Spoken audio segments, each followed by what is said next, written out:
Hariom, Omanand ma'am, Om Shanti ma'am, ओम ज्ञान ma'am, आप सभी दर्शकों का हमारे चैनल पर स्वागत है। आज हम लोग बीएड थर्ड सेमेस्टर के अंतर्गत शैक्षणिक पिछड़ापन बालक के अर्थ के विषय में अध्ययन करेंगे। जैसा कि शब्द से ही स्पष्ट हो रहा है कि ऐसा बालक जो शैक्षणिक रूप से पिछड़ गया हो, यानी कहने का हमारा ये तात्पर्य है कि ऐसा बालक जो सामान्य बालकों की तुलना में शैक्षणिक गतिविधियों में पीछे रह गया हो, ऐसे बालक को हम कहते हैं शैक्षणिक रूप से पिछड़ापन बालक। लेकिन ये जो पिछड़ापन है इसका अनेक कारण हो सकता है वो मंदबुद्धि हो सकता है वो लापरवाही किया हो सकता है शिक्षा की उसके पास वैसी व्यवस्था न हो सकता है वो अत्यधिक गरीब हो सकता है उसके पास विद्यालय यानी आसपास विद्यालय न हो जितना कि वह खर्च वहन करते हुए उसमें पढ़ सके, हो सकता है वो कोई घटना का शिकार हो, यानी विभिन्न कारणों से वह शैक्षणिक रूप से पिछड़ जाता है। तो ऐसे बालकों को हम पिछड़ा बालक कहते हैं, यानी पिछड़ापन बालक कहते हैं, शैक्षणिक रूप से पिछड़ापन बालक कहते हैं। आइए इसका थोड़ा सा हम लोग डिटेल में व्यवस्थित रूप से व्यापक रूप से अर्थ देखते हैं। तो अगर हम बात करें तो शैक्षणिक पिछड़ापन बालक का तात्पर्य है कि वह बालक जो विभिन्न कारणों से, जैसे मंदबुद्धि के कारण से, अत्यंत गरीबी के कारण से, या कोई घटना हो गया हो, अर्थात करने का मतलब उसे एक्सीडेंट, उसके घर में किसी की डेथ हो गई हो जिसके कारण से उसको सदमा लगा हो, इसके कारण से भी वह पढ़ाई में कमज़ोर हो गया, या कोई चोट लग गई हो ब्रेन में जिसके वजह से वह सामान्य बालकों की तुलना में पीछे हो जाता है, यानी विभिन्न कारण हो सकते हैं। सामवेगिक असंतुलन, मतलब उसको चोट लगने का वो घबराने सा लगता है, सामवेगिक रूप से असंतुलन है, इसके वजह से विद्यालय की उसके पास व्यवस्था यानी विद्यालय उसके आसपास नहीं रहे, या अत्यधिक पैसा खर्च करके विद्यालयों में नहीं पढ़ सका जिसमें वो जाना चाहता था। यानी वह बालक जो विभिन्न कारणों से, जो उपरोक्त कारण बताए गए, वह बालक जो विभिन्न कारण जैसे मंदबुद्धि, गरीबी, घटना, चोट, सामवेगिक असंतुलन या विद्यालयी व्यवस्था इत्यादि के न होने के कारण से सामान्य बालकों की तुलना में शैक्षणिक रूप से पीछे रह जाता है, ऐसे बालक को हम क्या कहते हैं? शैक्षणिक पिछड़ापन बालक।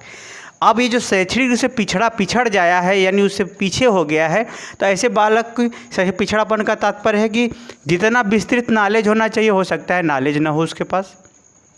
जो सामान्य बालकों की तरह कंपटीशन में भाग लेना चाहिए वो कंपटीशन भी नहीं ले पाता, यानी उतना कंपटीशन भी नहीं,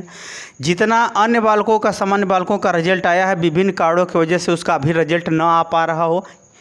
समझना जितना ये लोग समझ रहे हैं, ये विभिन्न कारणों से बालक जो है उतना ना समझ पा रहा हो, जितना ये लोग सीखने की परिस्थितियाँ सुलभ थी इन लोगों के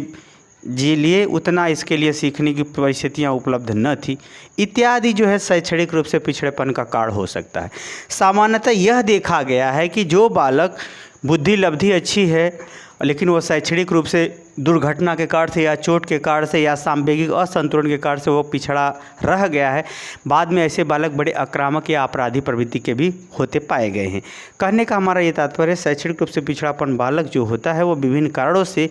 वह सामान्य बालकों की तुलना में पिछड़ जाता है, या हो सकता है वो अपने व्यक्तित्व का, पर्सनालिटी का चुनाव सही ढंग से न कर पाया हो, सोच रहा पसंद कोई और विषय है, योग्यता उसके पास कुछ और विषय। ये भी होता है, बहुत महत्वपूर्ण होता है कि बालक जो, इसको भी नोट कर लीजिएगा, व्यक्तित्व का वह सही ढंग से अपना निर्धारण नहीं कर सका, विषय का सही ढंग से चुनाव न कर सका,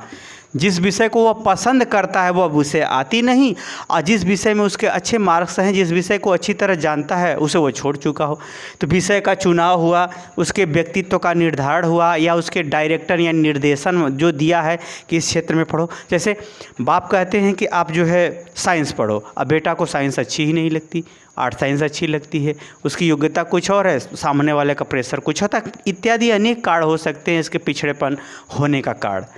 यानी इसके सामान्य बालकों की तुलना में शैक्षणिक उपलब्धि कम होने का या शैक्षणिक पिछड़ापन होने का अनेक कारण हो सकते हैं। यहाँ सामान्य रूप से आपके यहाँ चर्चा की गई है।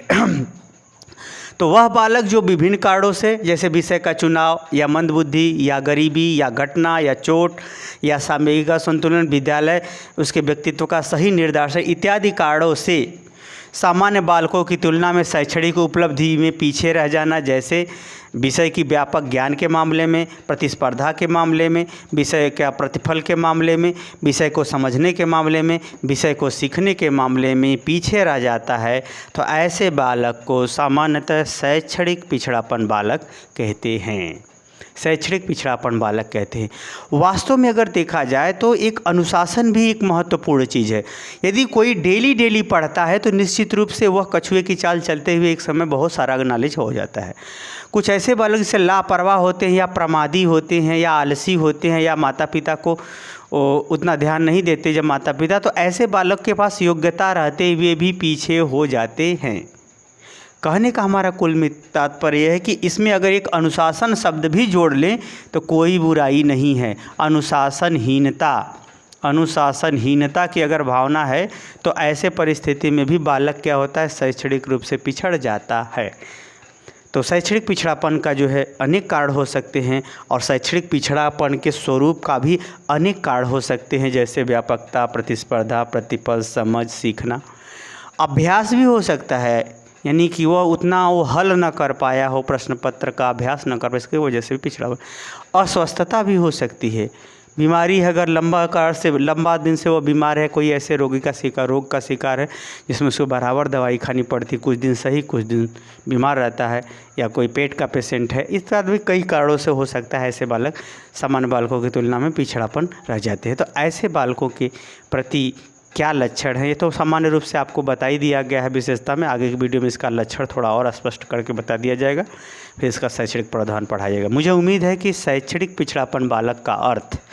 आप अच्छी तरह से समझ गए होंगे। 2-4 बार सुन लेंगे तो याद भी हो जाएगा, लिख लेंगे तो परमानेंट हो जाएगा, क्योंकि आपकी उपलब्धि, आपकी सफलता हमारी सफलता है। मुझे उम्मीद है कि समझ में आएगा तो लाइक शेयर सब्सक्राइब कीजिए। हरिओम।